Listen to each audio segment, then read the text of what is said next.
Now, next lesson on politics, looking at politics, power, and social reform. It means how do governments, how do politicians try and change society. Pages 156 to 159. This is a big topic. Yeah?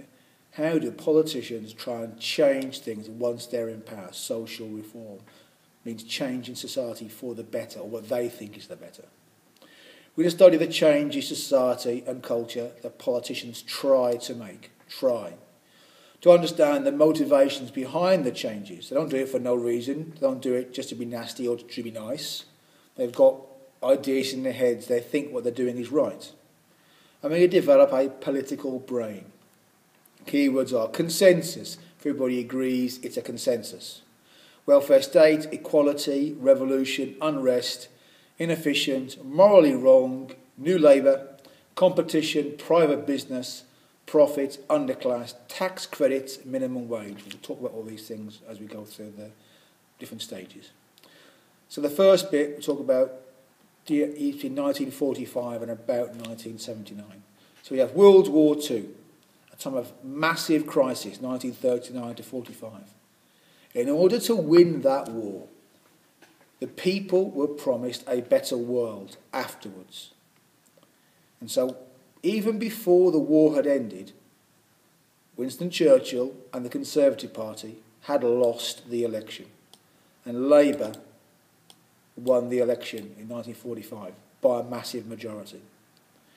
And they created a new consensus. They were going to change things in this country for the benefit of most people. And they brought in what is called the welfare state. Free schools up until the age of 16. For everybody now. Free university places, including grants for living on for the working class kids. Free healthcare, what we today call the NHS. And benefits to dole people that are unemployed.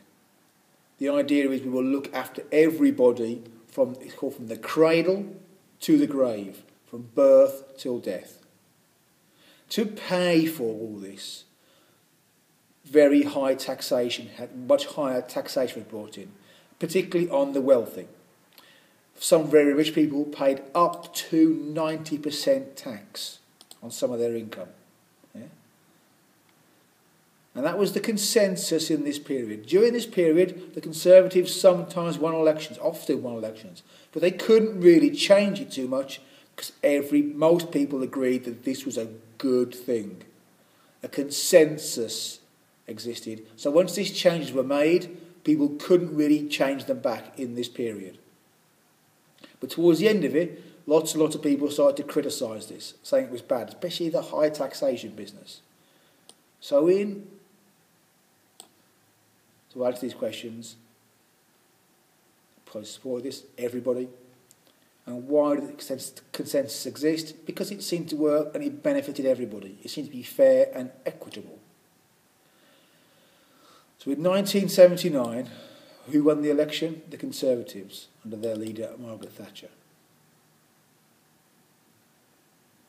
And Margaret Thatcher believed the welfare state and all this stuff here, there was a problem with it.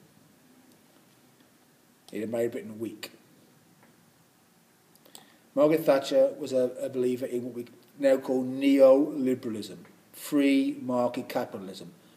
She wanted lower tax for the rich, to free them up to make more money, less regulation, less rules, less power for the unions. Yeah?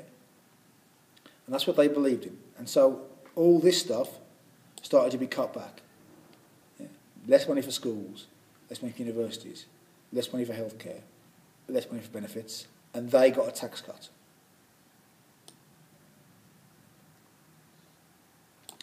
Businesses got privatised. Yeah? You might be surprised to hear that the phone companies, the electric companies, the gas companies, the train companies, the bus companies, all used to be owned by the government. Margaret Thatcher, in this era, sold it all off to businesses. Big business bought it all. Yeah?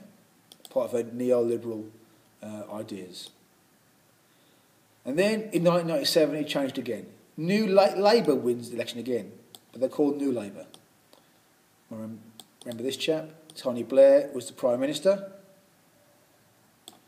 And they were in a strange position. To win the election, they had to agree with a lot of this. But they still wanted to help the working class. So they still believed in lots of free market freedoms and not as much tax. So they took up tax a little bit and started to fund things like Sure Start centres. And they brought in tax credits for people who were working, not earning very, very much money. So they were trying to give money back to the poor, but without taking too much from the rich. There was a sort of balancing act. And then we entered what we would now look back on and say was a period of flux. We had a big crisis in 2008. Neoliberalism seemed to have caused this crisis, many people think, which means that even though Labour was unpopular, when David Cameron won the election in 2010, he didn't win it outright. Yeah? The analogy often used is a pendulum swinging. Yeah, Labour, Conservative, Labour, Conservative. This happens over years, this pendulum swings. And the pendulum is now swinging again. We just don't know where it's going to end up. So 2010, the Conservatives and the Lib Dems had a coalition. They won the election. What do they believe in? Well, it's difficult to say sometimes. Certainly David Cameron is a neoliberal in his heart. He's brought in this big society idea, we should all work together, cut taxes and then voluntarily run our own libraries. Don't think that's going to work.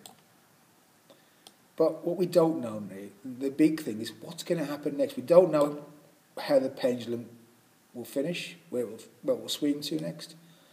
Neoliberalism appears to have caused a lot of the problems, a lot of protests against the extreme rich, more poverty being caused. We don't know.